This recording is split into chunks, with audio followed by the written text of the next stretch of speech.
सबको नमस्कार, प्रणाम, सत श्री अकाल।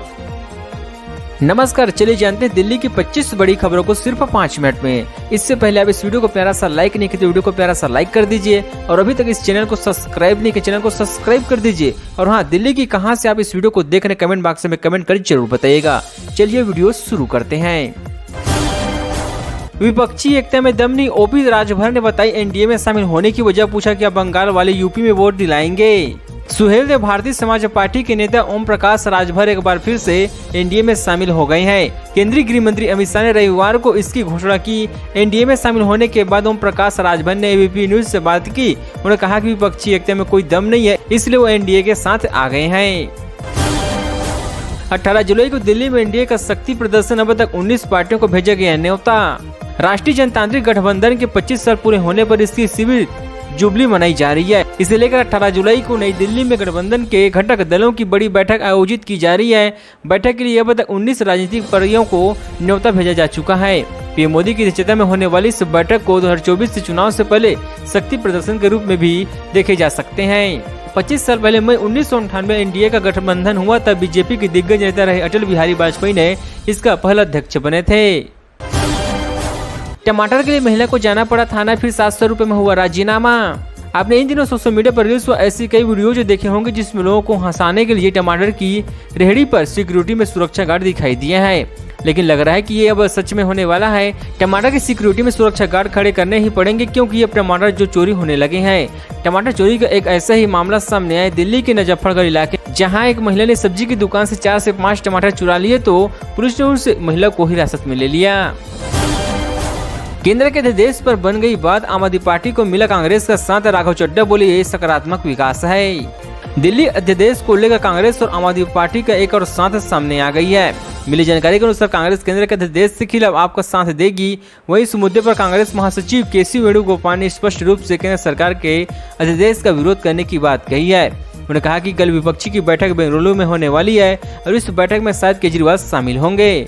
वहीं केसी वेणुगोपाल ने के बयान में आप नेता राघव चड्ढा ने कहा कि कांग्रेस ने दिल्ली अध्यादेश के स्पष्ट विरोधी करने की घोषणा की है। मिली जानकारी के अनुसार इसका औपचारिक ऐलान 4 बजे टीएसी की बैठक के बाद हो सकता है।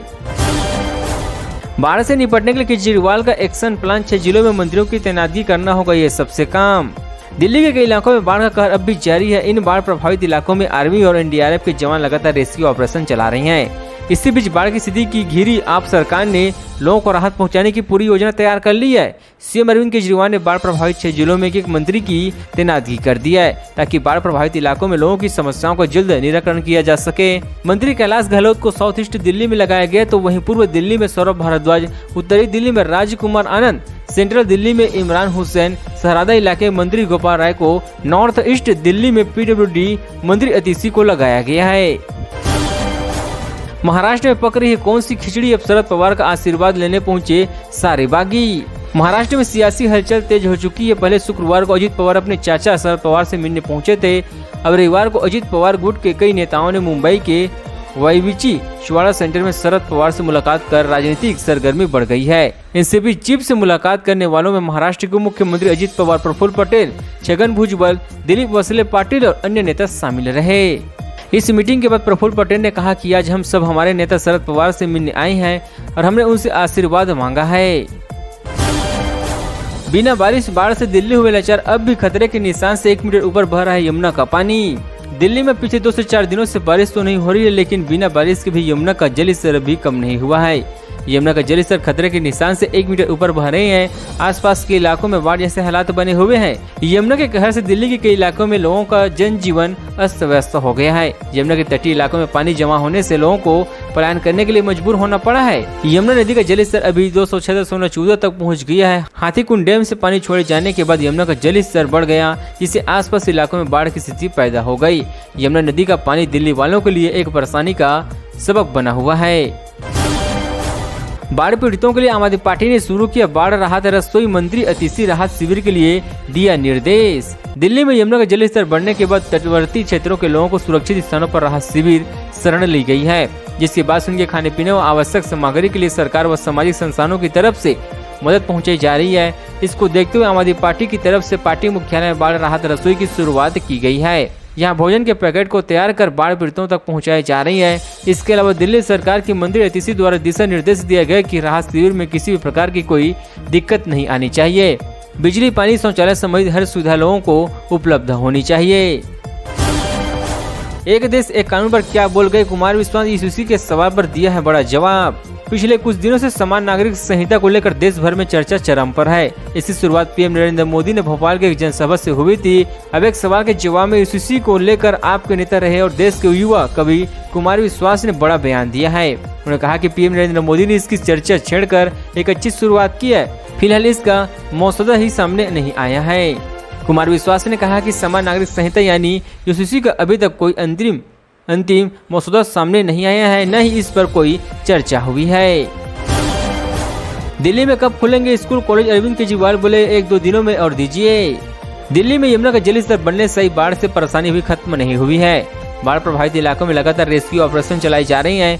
वहीं बाढ़ के हालातों को देखते हुए मुख्यमंत्री अरविंद केजरीवाल ने कहा कि बाढ़ से दिल्ली के 6 जिले प्रभावित हुए हैं, जिसमें अलग अलग जगह कैंप लगाए गए हैं। बाढ़ प्रभावित इलाकों में पंप से पानी निकलवाया जाता है, जिसके बाद स्थिति कुछ सही होने की संभावना है। वहीं दिल्ली में स्कूल कब खुलेंगे, इसको लेकर सीएम अरविंद केजरीवाल ने कहा कि 1-2 दिन और दीजिए, फिर स्कूल खुल जाएंगे। सीएम अरविंद केजरीवाल ने कहा कि बाढ़ प्रभावित इलाकों में स्कूल और धर्मशालाओं में कैंप लगाई जा रही हैं। कई लोगों के कागजात और बच्चों की किताबें पानी में बह गई है। वसंत बिहार में 38 वर्षीय कांवरिया को टैक्सी ने मारी टक्कर, ड्राइवर हुआ गिरफ्तार। देश की राजधानी दिल्ली के वसंत विहार इलाके में एक फ्लाईओवर पर एक टैक्सी की चपेट में आने से 38 वर्षीय कांवरिया गंभीर रूप से घायल हो गया है। सूचना मिलने से तत्काल दिल्ली पुलिस मौके पर पहुंच गई। दिल्ली पुलिस ने इस घटना के बारे में बताया कि घटना में आरोपी ड्राइवर को गिरफ्तार कर लिया गया। आरोपी की पहचान 57 साल वर्षीय दिलीप कुमार के रूप में हुई है। ड्राइवर के खिलाफ नियमानुसार कार्रवाई की जा रही है। सड़क दुर्घटना से संबंधित घटना 15 जुलाई दोपहर 12:38 की है। घटना के समय बसंत विहार से महिलपुर तक फ्लाईओवर पर कांवरिया की दुर्घटना के संबंध में एक PR call police station Delhi Cantt में मिली थी।